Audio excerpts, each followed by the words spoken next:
India have won the series. They're going to get back for two. India home. Lords goes wild. Hello and welcome to a new episode of the 81 All Out podcast. This is Siddhartha Vaidyanathan at Sidvi on Twitter, and I'm thrilled to be joined today by one of my favorite writers, journalist, historian, and an author whose books can fill an entire bookshelf. Yes, who else but the great Gideon Haigh? The focus of this episode is Gideon's latest collaboration with Wasim Akram, which is a memoir titled Sultan. And I was interested to find out why Gideon chose to write this and the process he followed during the course of the book. I did mention that it was perhaps the most un-Gideon of Gideon books, simply because the entire story is told in Wasim's voice, and Gideon has managed to pull off a magic trick by being invisible in the background. There was one problem though. The internet connection at my end was terrible, and it took a few attempts for Gideon to even hear my questions. My voice broke throughout, and I needed to repeat several questions multiple times. When I played back the recording, I realized that my questions were largely unintelligible, and the audio quality was spoiling the listening experience. The good news, Gideon's connection was great, and his answers were all wonderfully coherent. So, this will be a slightly different podcast to the ones you normally hear on 81 All Out. I will paraphrase what I was asking, and you will then hear Gideon's responses.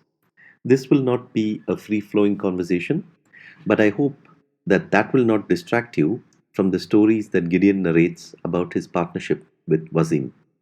You will hear me pop in and out of this podcast, but my hope is that I'm mostly in the background while you take in all of Gideon's wisdom. I began my conversation by asking why Gideon had chosen to write this book. Was there specific that drew you in? I asked. Well, it is a little bit out of my usual zone.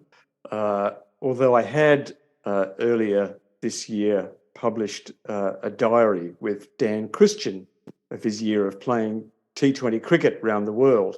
So I'd grown accustomed to the company of a top level cricketer, and to discussing what makes them tick and how their life is moulded to work alongside their cricket. So when this project came along, maybe I was a little bit more open to the idea than I would have been normally.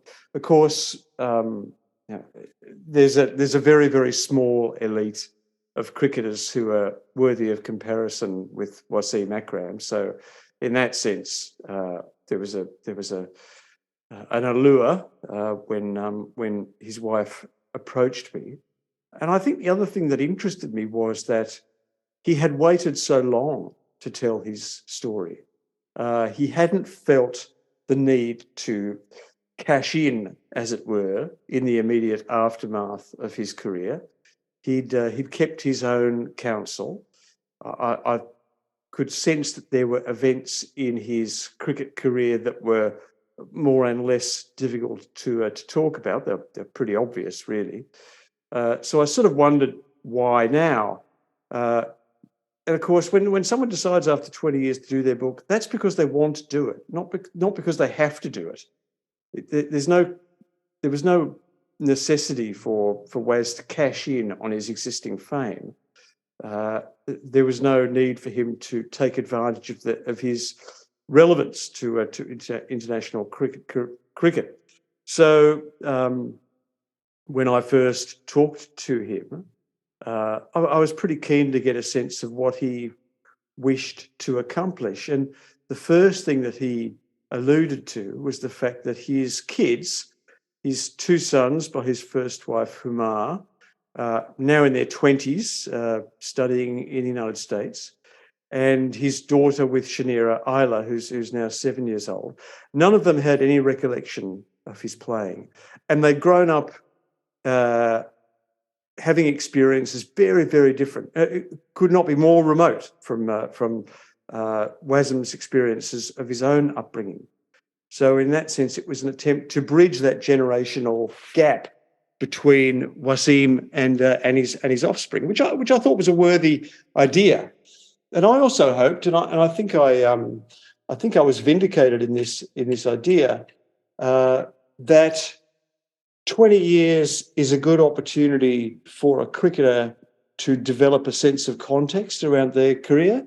They've seen cricket before they played, they've seen cricket after they played, in addition to the cricket during the period that they played. They've seen the way in which cricket has evolved. They've seen how one copes with triumph, disaster, and post-cricket assimilation of a new life. So in that sense, Wasim was probably going to be a bit broader than your average cricket autobiographical subject. And that kind of enticed me as well. And the fact is that Wasim's background is very poor. He is your classical Pakistani cricketer in the sense that he was discovered on the streets and rushed into international competition on the basis of his raw talent, not because of a great bureaucratic system engineered to mass manufacture cricketers. He does hark back to a period when Pakistan cricket was extremely accidental. I mean, I'll make the point early on that Pakistan cricket has often been about lines of patronage. It's about who you know rather than maybe how good you are. Wasim, though, advanced on his talents and made a kind of an irrefutable case for recognition. And he's also remarkable because he's a completely self-taught player. His action is almost entirely untutored and natural. He's never really had to change it. Of course, he introduced complexities and layers and variations, and he became incredibly fit in the course of his career in order to sustain that high level of competitiveness. But a lot about Wasim is unreconstructed. He bowled in Test cricket pretty much the way that he bowled on the streets of Lahore as a teenager. Of course, with the talent goes a huge reservoir of competitiveness, a desire to win at all events, and also I think his uncanny relationship with Imran Khan. It's almost it may be the most fascinating dynamic between two great players in the course of the 20th century, that Imran so completely adopted Wasim, made him into his project. It's possible to contemplate Wasim succeeding without Imran Khan, but I think not to anything like the same degree. And they're still close. Personally, they are still close. It is almost paternal, Imran's regard for Wasim. I was able to speak to Imran in the course of doing this book, and he spoke of Wasim with enormous warmth and spontaneity too. When he dropped back into describing their relationship, he spoke about it in the present tense, as though it was still unfolding, that it wasn't just an artifact of the past. But certainly the contrast between the two of them, I think, was reflected most clearly in an observation that Wasim made about himself to me. Just a casual, off-the-cuff remark. He says he hates these days to see kids fail to finish their meals, to send back food uneaten.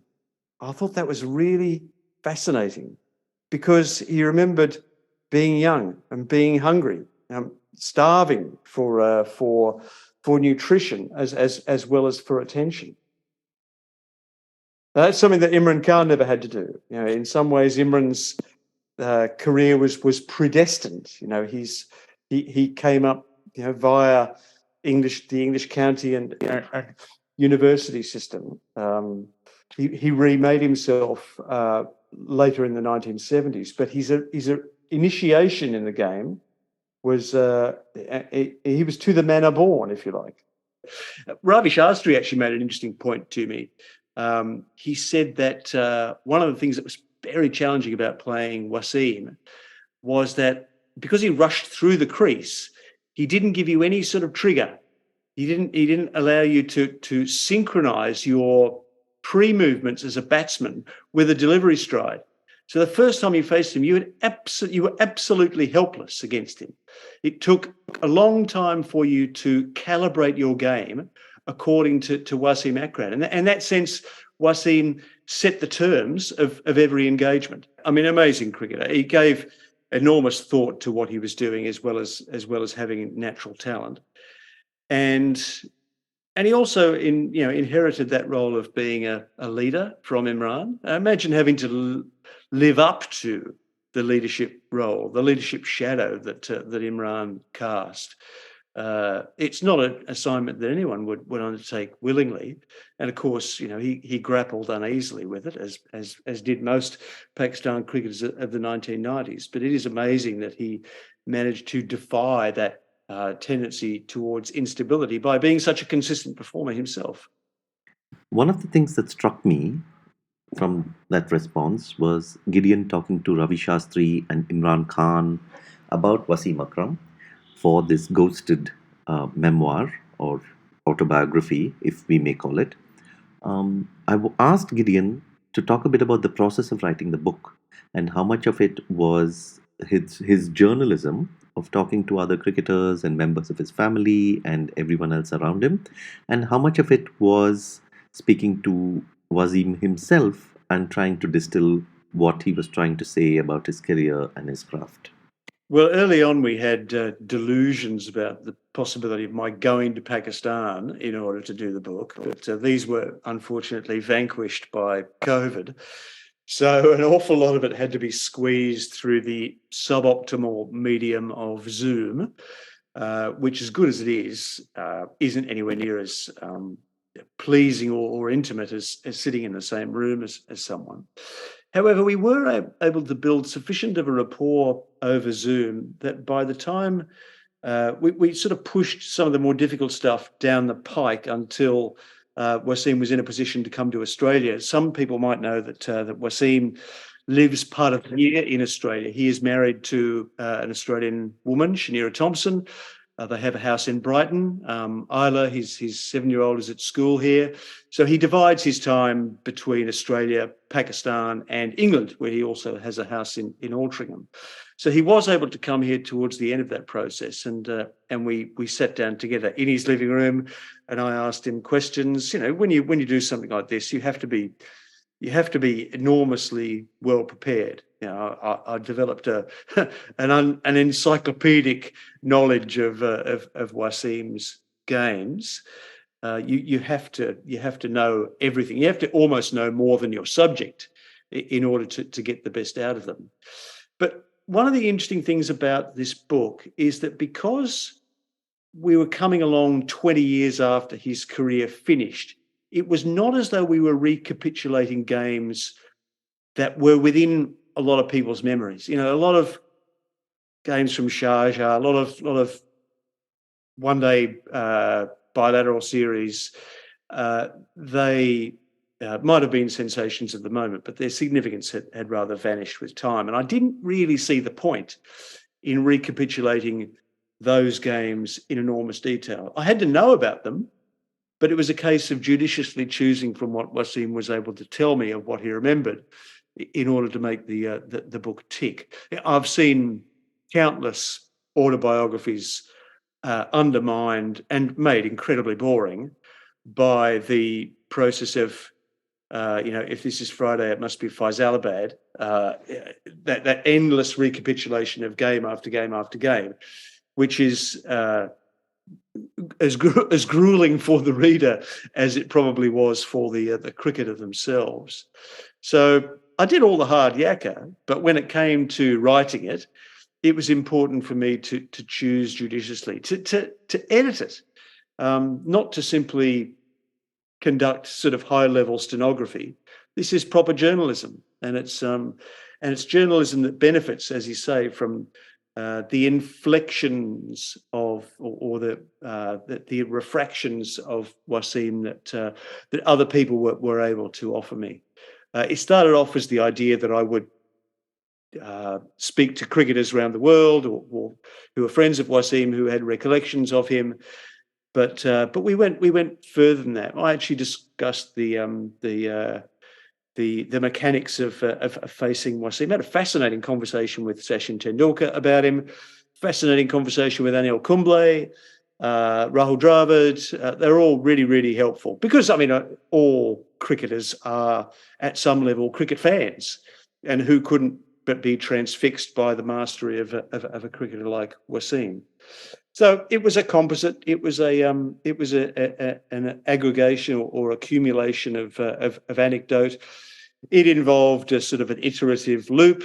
You wrote something, you realised where you lacked some material, you went back to fill it again. Over time, you built up a sense of the evolution of Wasim's character. You saw him kind of mature as a man in the process of the stories he was telling about his career. And you got a sense of the evolution of Pakistan cricket in that period, which was a very, very important context. Once again, I had to learn an awful lot about Pakistan cricket politics. I became a real Pakistan cricket bore in the course of doing this book. They have it is absolutely fascinating, the rise and fall of administrative dynasties in Pakistan. I wasn't able to go into it chapter and verse because I don't imagine an awful lot of people would have borne with me all the way. But it was very important to keep a weather eye on where the PCB and the BCCP before that was at the time that these events in Wasim's career were happening. The thought of Gideon investigating PCB shenanigans made me suggest that it could be the topic of his next book, maybe the history of cricket administration in Pakistan, the comedy, the tragedy, the farce. But Gideon was past that and said that he would leave it to Osman Samyuddin to tackle that, maybe as a sequel to his book, The Unquiet Ones, The History of Pakistan Cricket. Anyway, on a more serious note, I wanted to ask Gideon about the tone that he took in the book, because when you read it, you can clearly see that he is very much in the background. He has disappeared from the book for long stretches, and you only hear Wasim Akram's voice page after page after page. Of course, there's occasionally a word like pettifogging that will make you stop and say, "Hello, Gideon."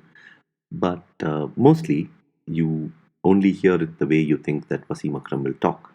So I wanted to ask Gideon about how he devised this tone and was quite impressed with the way he has disappeared from this book when you contrast it with another book that he wrote about another famous cricketer, another great cricketer, On Warne, where there is so much of Gideon in that book, and he basically allowed himself to, uh, you know, go all out with his flights of fancy and his vocabulary and his imagination and his metaphors in that book.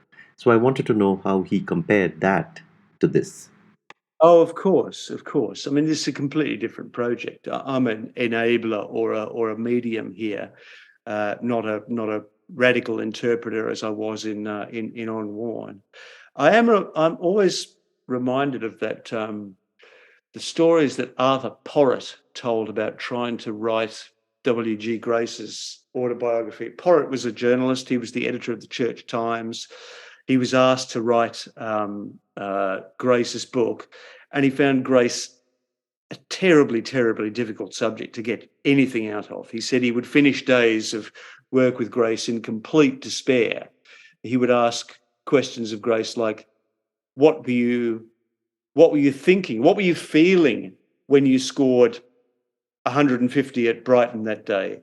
And Grace would reply, well, I wasn't feeling anything. I was thinking about where deep fine leg was placed. I was thinking about the bowlers I was about to face. There is something quite difficult about trying to access a player's thought process in real time. Their recollections are inevitably contaminated by other people's recollections. by the fact that they have to sink themselves entirely in their efforts, and also the context of success and failure. You necessarily recollect more vividly success, and you tend to push failure or confusion or perplexity to one side. So a writer has to constantly be in the state of making adjustments. As to words like pettifogging, which I must confess is one of my favourite words. Arthur Porritt was once confronted by W.G. Grace when the manuscript for his autobiography contained the word inimical. If that was to appear under my own name in print, then other cricketers would laugh at me. They would have to change. You'll have to change it. So I had that in mind. There was a ghostwriting. I think the expression comes from pardon me if I'm wrong, there was a sports agency in the 1920s in America which set itself up to tell the stories of sportsmen. It realised that there was a kind of a market for stories of great baseballers and great footballers. And the man who founded it, his first commandment of ghostwriting was, don't tell a story in the sportsman's own words. Tell it in the words that people imagine the sportsman would use. You kind of have to meet the expectations of the audience. People will have an imagined idea of what Wasim Akram sounds like, which probably isn't a verbatim transcript of the inevitably speculative and provisional nature of someone's conversational English. So you have to kind of you meet somewhere in the middle. It's a fascinating process, and actually one of the reasons why I did the book, because I like the literary challenge of doing that. And maybe I put in the odd pettifogging there just to remind you that I was at work behind the scenes. I have always been fascinated by cricketers' memories. My experience goes back to 1992, writing The Cricket War, where I got the opportunity to interview cricketers for the first time, really, and comprehensively about their careers. It was fascinating what they got right. It was fascinating what they got wrong and what they'd left out of their accounts. It was fascinating how they would conflate games. It was interesting how they would remember them in terms of other cricketers' memories, because often cricketers get together afterwards and discuss a game with each other. And their memories inform the memories of others. And there is also the natural reticence that comes from talking about your own accomplishments. Certainly in Australia, it's not done to sort of big note. It's not done to talk obsessively about yourself. That was something I learned early on, that cricketers often speak more freely about other cricketers than they do about their own performances. Like I said, most cricketers are at some level cricket fans, and they appreciate greatness, which is one of the reasons why the recollections of others were so helpful in giving me a sense of Wasim's prowess. That said, some of Wasim's recollections, for instance, his account of the World Cup final in 1992, are wonderfully precise and vivid and undeviating. He tells the same story every time. Perhaps, of course, he's become used to telling that story. He's been asked to recollect it over and over again, but it comes out very, very smoothly. And the other thing that he recollects very strongly is his sense of hierarchy in the team, in the Pakistan team, because we mustn't forget that Wasim was terribly, terribly young when he started playing international cricket. Youthful, unlettered, unformed, naive, terribly naive in the ways of the world. And one of the lines that he used over and over again in our conversations, particularly when I asked him about cricket in the 1980s up to the early 1990s, he would say, "I was just a young kid. I was just a young kid," and that obviously that reminded me of how he felt within that dressing room.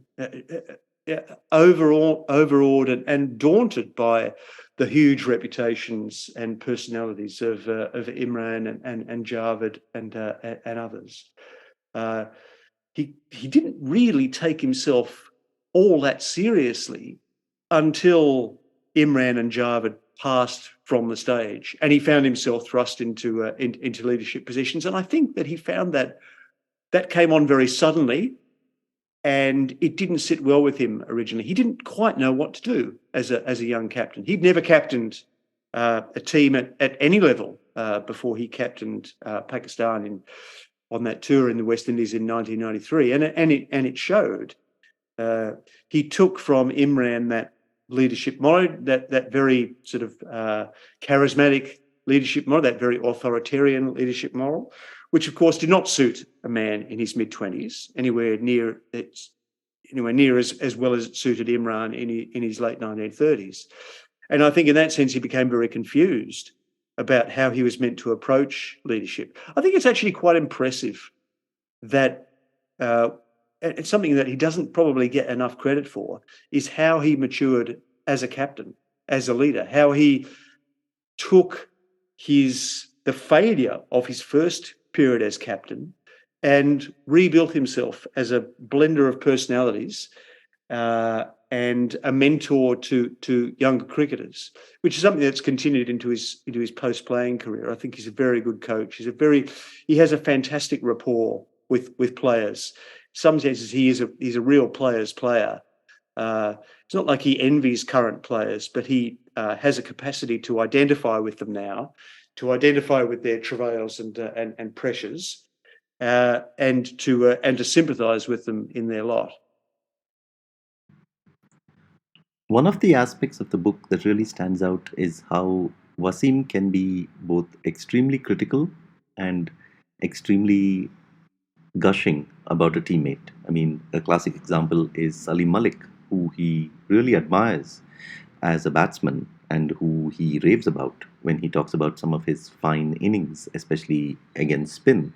But he's equally damning when it comes to his relationship with match fixers and his sort of aloofness when it came to team dynamics.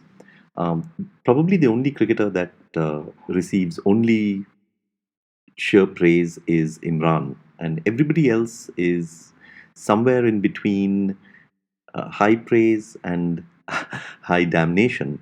So I wanted to ask Gideon about the relationship that Wasim specifically shared with Waqar Yunus, his bowling partner, and somebody whom he has become synonymous with when it comes to reverse swing. The two W's is something that we refer to all the time. So I wanted to ask about that relationship and also why there wasn't that much of admiration as I would have imagined for Waqar. There isn't that much damnation too, but I would have expected a bit more of a gushing tone in parts when he writes about Waqar. It's an evolving relationship, Sid. I think they're actually closer now than they were when they played. I think there was an age gap there that was actually pretty pronounced in that Pakistan dressing room. Waqar himself gravitated towards his immediate peers rather than to Wasim. One thing that Wasim does love about Waqar is the sense that he was his guy. You know, it was Wasim who saw Waqar bowling in Pakistan domestic cricket and drew him to the attention of Imran. So in some senses, he felt a fondness that arose from the fact that he almost felt him to be a bit of a discoverer of Waqar's talent. Of course, they then became rivals, and that's a fascinating evolution for a partnership. They went from a sort of a mentor-mentee relationship to one sort of eyeing off the other. And of course, it was Waqar who emerged as one of Wasim's rivals for the captaincy in the 1990s. I mean, one of the fascinating things about Pakistan cricket is how everyone covets the captaincy. It's something that's so alien to an Australian. It is not done to flash that field marshal's baton. in your knapsack. Many are called, but few are chosen where leadership is concerned. But of course, in Pakistan cricket, there were periods in Wasim's career where there were as many as half a dozen present and past captains in the Pakistan dressing room. You can just imagine the challenges of corralling a dressing room like that with so much leadership experience and so much personal ambition. But I think 20 years has made a big difference now to Wasim and his relationship with those teammates. I think in 2003, I think Wasim felt pretty alienated from the Pakistan cricket establishment. He was hurried out the door, there's no doubt about it, by the Pakistan administrators and perhaps by his contemporary cricketers as well, who were busy advancing their own cause. But perhaps good memories outlast bad memories. When it came to talking about players, as you say, like Salim Malik, when it came to assessing the skills of contemporaries, Wasim could not have been more forthcoming. I think there are very few people in Pakistan cricket that basically Wasim can't stand and probably will never be able to stand. But he feels very proud of his career. He feels very proud of what the team was able to accomplish. And he still loves the game. He's not disillusioned with the game. He still really relishes it. And that's a good test for someone who's had so much of the game over such a protracted period.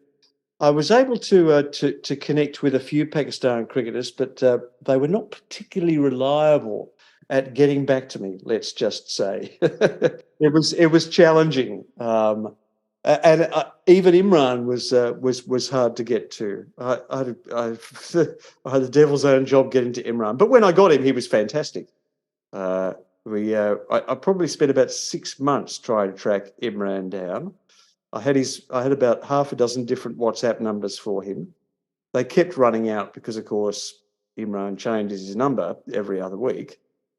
And then one day Waz rang and said, "Look, if you ring this number at 10 o'clock Pakistan time tonight, Imran will be there." I went, "Right, okay, that I can do."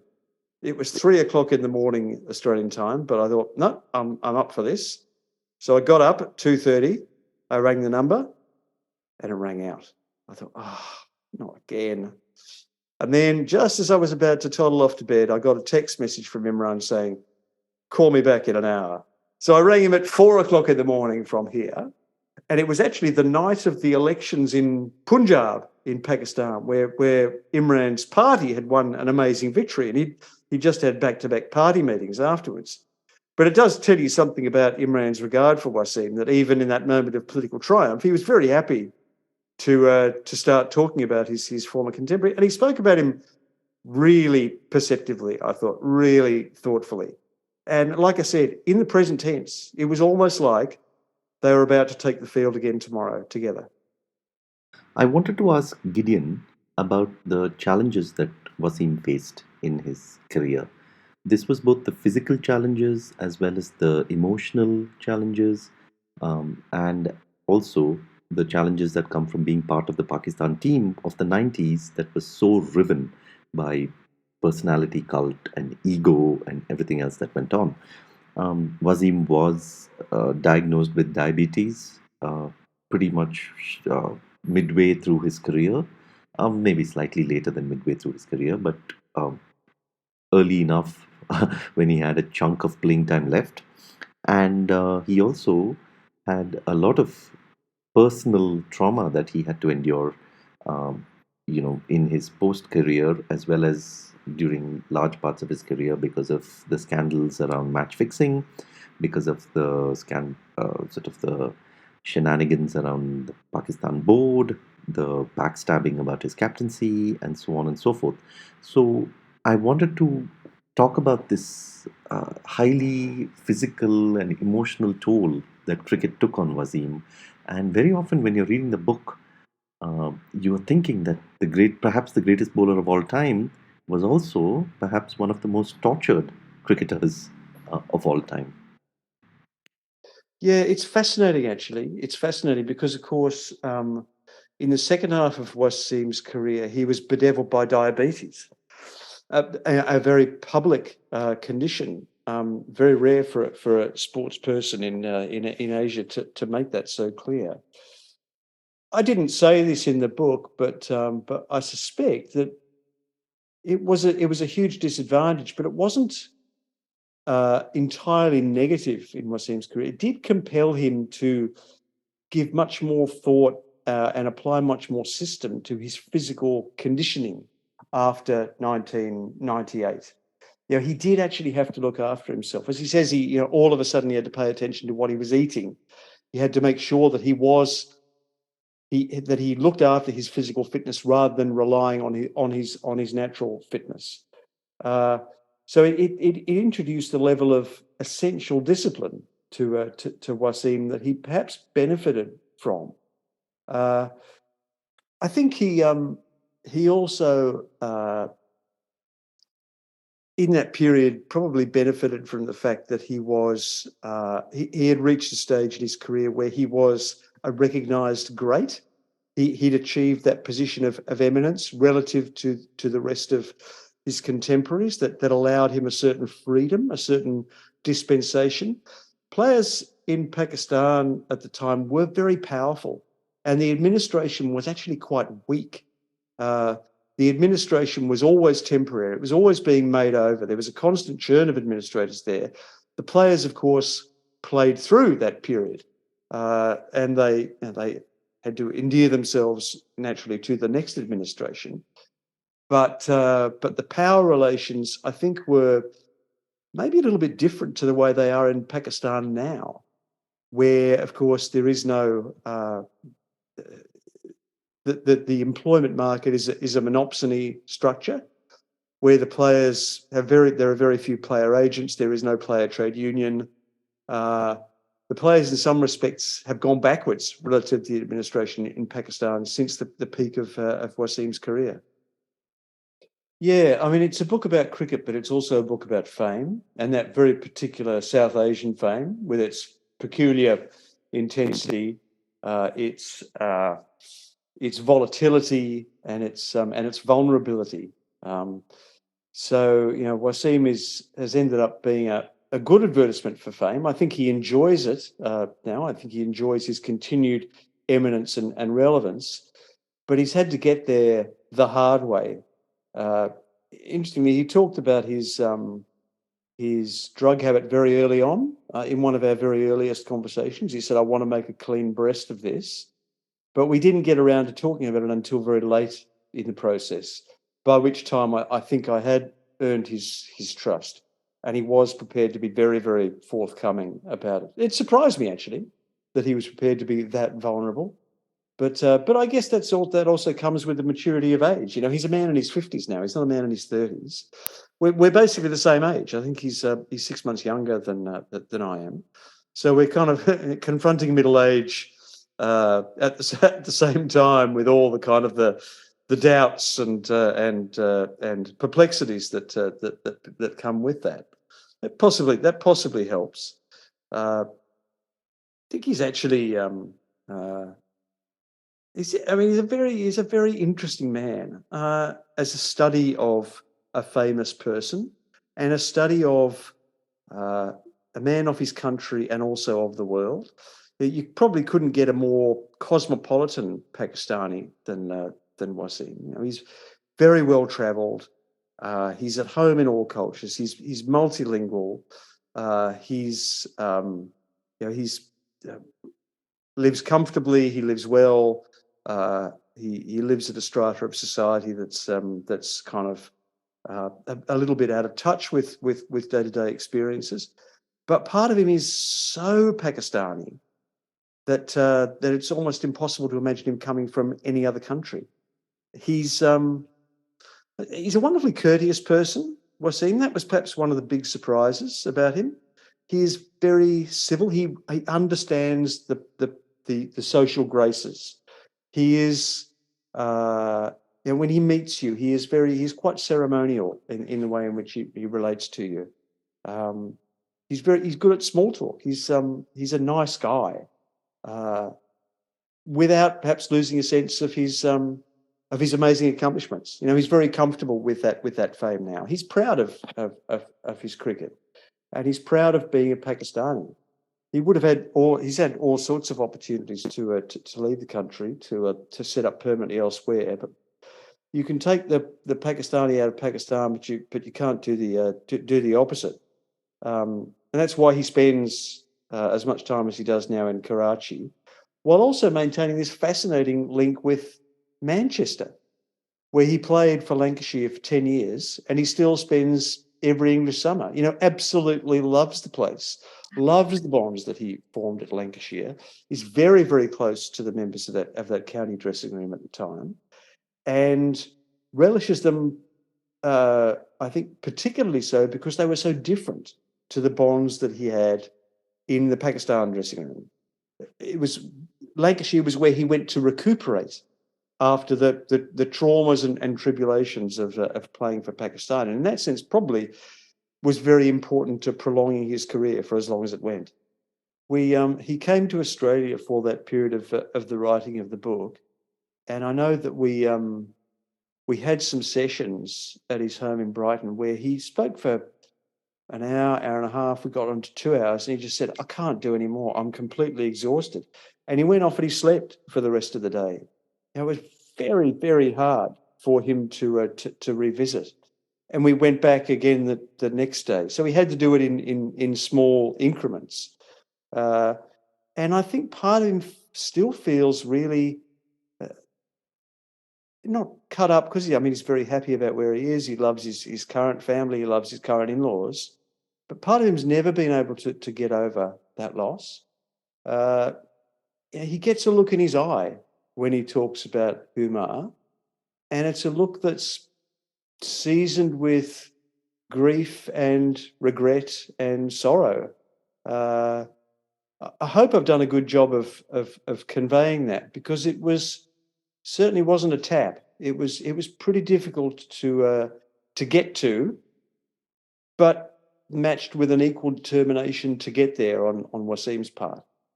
Yeah, I spoke to their next door neighbours in Altrincham, and they adored her. They told me so many great stories about her.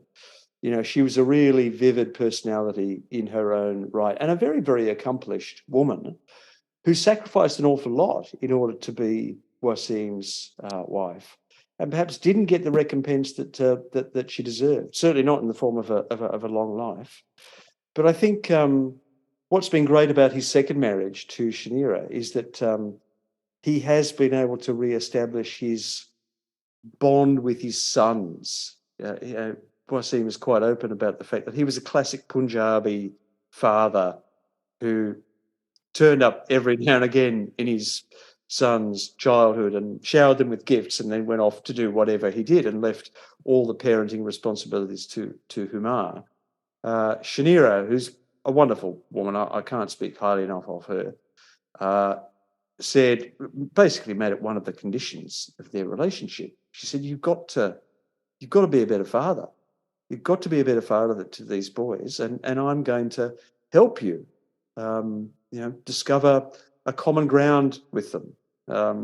She's an absolute force of nature, Shanira, and I should reiterate that if it hadn't been for her, there would be no Sultan. It was really her desire to have Wasim share his story, share some of the stories that she'd heard straight from him with a wider audience that has given us this book. So my hat's off to her.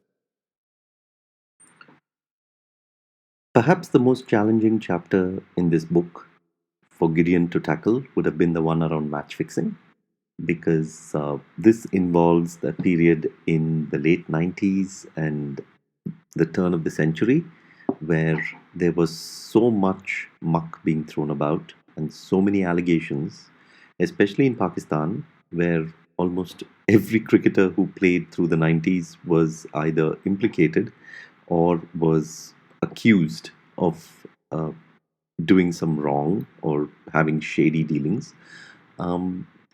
How much of the Qayyum report did Wasim have an idea of, It turns out in the book that he had not actually read the Qayyum report until he was collaborating with Gideon on this book, which is a shocking revelation in itself. But I also wanted to find out how Gideon, as a journalist, approached this topic, because when one is doing journalism around match fixing, one is trying to be as objective as possible to find where the truth lies. But in a project such as this, Gideon is also trying to bring out Wasim Akram's point of view, and he's also, in a way, serving as an advocate for Wasim Akram to put forth his view on the matter. So I wanted to ask Gideon about this delicate balance. The main challenge of writing that was that Wasim's own recollections are suppressed. It was a period of great trauma, and as often happens with trauma, it is something that you put to one side. You try to put in a box which you never access again. It was a terrible period in his career. It does coincide with the advent of his diabetes, which adds an additional complication to it. It really was a case of his survival instinct kind of got him through that period. Of course, I wrote about that period as a journalist, and I thought I knew the ins and outs of the match fixing story pretty well. I'd sort of been around for the first draft of history, if you like. But when it came for me to look at it, I realised that I actually had a copy of all the affidavits from the Qayyum inquiry, which was given to me by Mark War's lawyer in 1998. Because online sources were not particularly helpful. It was just before that period when everything got put online. It was just that little bit out of view. Of course, it was difficult for Wasim to revisit because it was so problematic. So I began by discussing it with other people who had been in Wasim's orbit, his friends and his family, to get a sense of what Wasim was like, with the kind of the altered state that he seemed to slip into in that period. So I was able to take others' recollections to him and put those propositions. Interestingly, Wasim had never read the Qayyum report. I said, you're really going to have to if we're going to do this properly. So he agreed to do it, and he rang me the next day and he said, I can't believe it. I can't believe it. I can't believe what those people said about me. And that kind of energized him a little bit. He felt as though he couldn't believe what people had got away with saying about him. So that kind of redoubled his determination to tell the story straight. And I think he has actually done a pretty good job of telling the story straight. And I can say that with some candor. I think there is an issue where Wasim's concerned about his protectiveness towards his own family. That's an area which has some sensitivities around it. But when it comes to discussing his own teammates and his recollections of the dressing room, he really was a pretty open book. I didn't get the impression that he was holding anything back. And when I talked through individual allegations against him, it was surprising how flimsy those allegations looked in hindsight, and how perhaps poorly the Qayyum report compared to our recollection of it.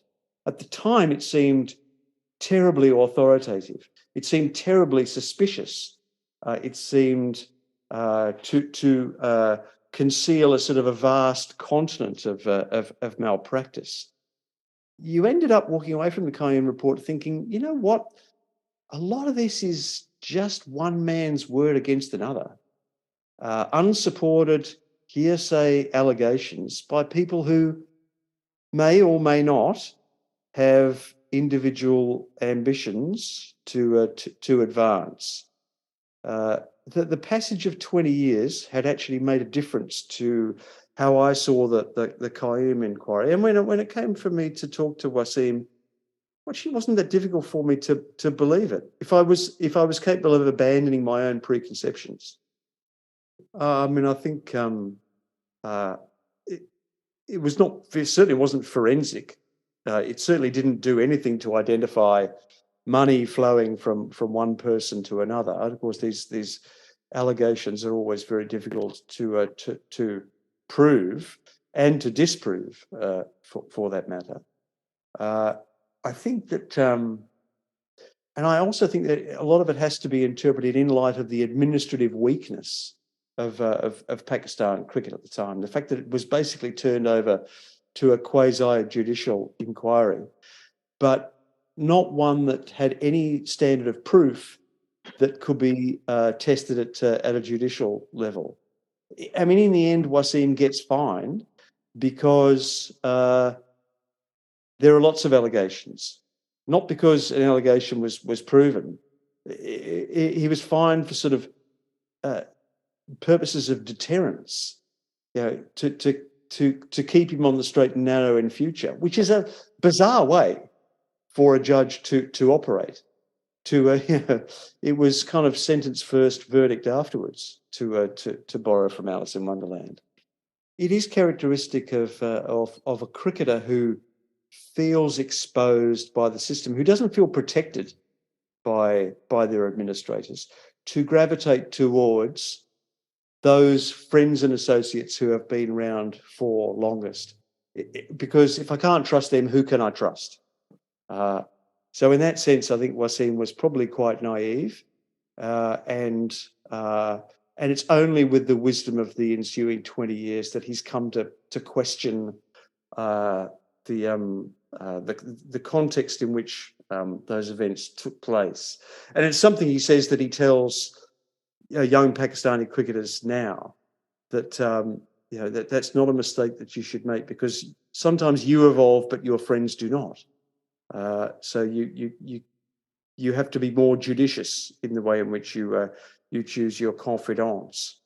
At the time, of course, the integrity mechanisms around the game were flimsy, if not to the point of almost non-existence. So access to players was so easy. In some senses, it would have been amazing had malpractice not taken place. Maybe that lurks underneath our assumptions about the extent of match fixing in the 1990s, is that we knew how easy it would be for matches to be thrown when people weren't looking. We were accustomed to the idea that where there were so many games of cricket, and a lot of them were really pretty pointless, and really the players had to look after their own integrity. No one was doing it for them. So in some senses, maybe cricket was less corrupt than it probably could have been in the 1990s. It's amazing that it wasn't more corrupt. When we assess cricketers from across eras, it's interesting how we look at left armers, whether it's left arm fast bowlers or left arm spinners. Wasim Akram has always been tagged as the greatest left arm fast bowler of all time. Some people may even call him the greatest left arm bowler of all time. But it's strange how that qualification always has to come in. And I wanted to ask Gideon why very, very few people actually refer to him as perhaps the greatest bowler of all time, because there is a case to be made given his record in tests and one-dayers and the length of his career, the manner of his bowling, how he revolutionized reverse swing, and so on and so forth. There is a case to be made to look at him as the greatest bowler of all time, full stop. So I asked Gideon about the curse of the left armer in this regard, and given how much Gideon had researched Wasim, and the fact that he had watched so many YouTube videos of him, I also wanted Gideon to pick out a handful of spells from matches that he saw recently, and where he felt the true greatness of Wasim Akram. A lot of Wasim on YouTube over the last year or so. I became a real YouTube fanatic. because there's great highlights there, and he's just absolutely transfixing. He was every bit as good as you remembered. Perhaps that's key. I had very vivid recollections of watching him, but I was interested to see how well they stacked up in hindsight. You could just imagine him now gunning batsmen down. He's still got it, and that's reinforced somewhat by the fact that he's in great physical shape these days. He's a big man. He's a tall man. He's a broad-shouldered man. He's still strong and handsome and virile, and he still looks the part. So it's not difficult to imagine him going out and still doing the business. Is he a better bowler than Wilfred Rhodes? Is he a better bowler than Bisham Beatty as far as left arm is concerned? There's no doubt that there is something uniquely watchable about left arm bowlers that gives them that little gilding. It's like seeing yourself in a mirror. It's kind of, it beckons the eye and it forces you to concentrate. And there was something about the fact that left armers were in relatively short supply in that period that enhanced his menace. But I think when it comes to assessing him as a bowler, there's just no one been capable of doing it from more angles and with more skills than Wasim. From over and round the wicket, orthodox swing and reverse swing, incredible pace and sideways movement, coupled with the fact that he was an explosive hitter and a fine leader. I think there's an argument for him to be the best cricketer of, certainly in the best 10 cricketers of all time. It was interesting that when Shane Warne came to picking his all-time team to play against Australia, he made Wasim captain. So he respected him as a leader as well as a cricketer. And he just said there was absolutely no doubt about that. Of all the cricketers that he played against, Wasim was the one that stood out. And he revolutionised his skill. I mean, nowadays, when Mitchell Starc comes around the wicket, we go, oh, well, he bowls around the wicket. But it was so rare in Wasim's time. His ability from round the wicket to make the ball swing away to left-handers, that's just extraordinary. And he did it ritually. He did it naturally. And he also, cutting his run-up in halfway through his career, which, enhanced his longevity and probably magnified his explosive power, was just something that he did overnight. It wasn't as though he had a coach to direct him. It wasn't as though he had a huge phalanx of support staff to fall back on. He created himself. I know that Imran was a huge influence on his career, but to a very great degree, Wasim is a self-created cricketer. You look at, Intikhab Alam was allegedly coach of the Pakistan cricket team through the late 1990s, but really his role was to, hit high catches and to give out dailies. The players coach themselves, and in that sense, Wasim was the best coach of his time because of the results that he was able to squeeze from himself. 1992, that World Cup final is pretty special. There's long highlights of that game on YouTube, and of course I was there that night, sitting in the southern stand, pretty much behind the bowler's arm when Wasim bowled that second spell and picked up Lamb and Lewis with balls going the opposite way. I mean, I love that. I love the fact that I was there to watch it 30 years ago, and 30 years later ended up being able to talk to the cricketer who'd accomplished it. And on the highlights, it's every bit as exciting as it was at the time, and perhaps even more so, because in 1992, it was the MCG full of Australians who were sort of there somewhat grudgingly, having expected their own team to be at the final, which cast a somewhat weird atmosphere over the occasion. What else stands out? I think some of Wasim bowling in Sharjah, because there were quite a few highlights of that. To my pleasant surprise, I hadn't seen the cricket from Sharjah, of course, in the 1990s, being in Australia. there was something very, very exciting about those games because their day games, the crowd's going wild because they're roughly equal Pakistan and Indian supporters. And Wasim's impact on them is so explosive. There's a game where he picks up, I think, Ramesh and Dravid with the first 2 balls or 3 balls of an ODI over there. And they're just fantastic deliveries. Balls that just could not have been bowled by anyone else in history. So, I relished seeing that.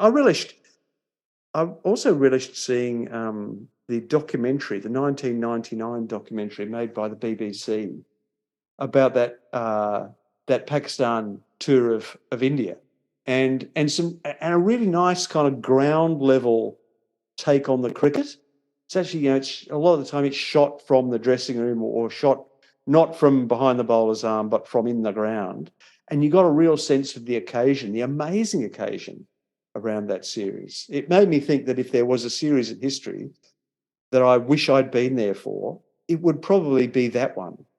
Those 2 test matches in Chennai and Kolkata just seemed to me to be worthy of a book in themselves. Maybe Rahul Bhattacharya could go back and do a prequel to Pundits from Pakistan. It was quite funny to talk to Kumble about this. They've both got very different recollections of those test matches. And it was quite funny to, the rivalries can be sustained for long periods. Like I talked to Justin Langer when I was doing the book, and he was actually really generous, Justin, characteristically generous. He loved playing against Wasim. But surprisingly, he confided that he actually found it quite difficult to get motivated to play against Wasim because he knew Wasim to be such a good fellow, such a good guy. He revered him as a cricketer, but it was actually quite difficult to get his competitive juices flowing against the guy who he actually knew to be really pleasant. But then it came to that famous encounter in the Belrive Test match of 1999. And when I told Wasim that I was talking to JL, he said, remind him of that decision that was given in his favour, that call behind. He absolutely smashed the cover off it. And so Justin sends in his contribution, and I say, thanks, JL. By the way, Wasim's still dirty about that caught behind. Justin sort of said, oh, yeah, tell Wasim I fucking smashed it. That was classic Australian response, wasn't it? I couldn't think of a better note to wrap up the podcast. We did chat a bit more on this and that, but I think what we have so far sums up pretty much what Gideon had to say about Wasim Akram, and it also sums up and tells us what it means to be so close to the greatest of the great and to collaborate on a book with them when they are reminiscing about their careers. So, yes, pick up the book. It's called Sultan. It has a lot that you can learn from. There is so much to take you back to the 1980s and the 1990s. And maybe it will lead you down a rabbit hole through YouTube to watch as much of Wasim Akram as you can. I'm sure some of our listeners are young and have not seen Wasim Akram's career and him bowling. But take a bit of time and go on a long journey through YouTube videos, and you will understand how he is so perfectly made for YouTube. Because there are some bowlers like Richard Hadley or Glenn McGrath for whom greatness came because of the process. They were metronomic in their approach to the crease. They were extremely disciplined with their length and with the manner in which they got the batsman out. But with people like On Warne, with people like Wasim Akram, there were magic balls every now and then. Sometimes there were 3 magic balls in an over. Sometimes, you would find a magic ball when you least expected. And all that is captured really well on YouTube. And you will understand how Wasim was the kind of bowler who could bowl reverse swinging Yorkers from around the wicket from 8 paces without absolutely any discomfort or any awkwardness whatsoever. He was so natural that it was as if someone had chosen him and built him to walk on the cricket field and do something special each time.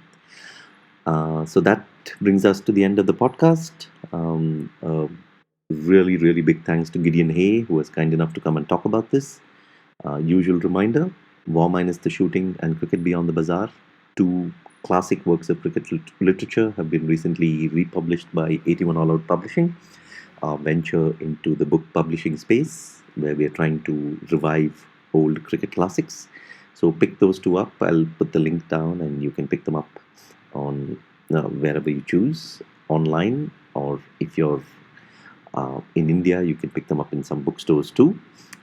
Big happy new year to our listeners who have been so supportive of us through our journey in this podcasting space, and we wish you a terrific new year, and we hope to bring you more special podcasts in 2023. And rate, review, spread the bird, and have a great year. India have won the test match. India have won the series. They're going to get back for two. India at home. Lords goes wild.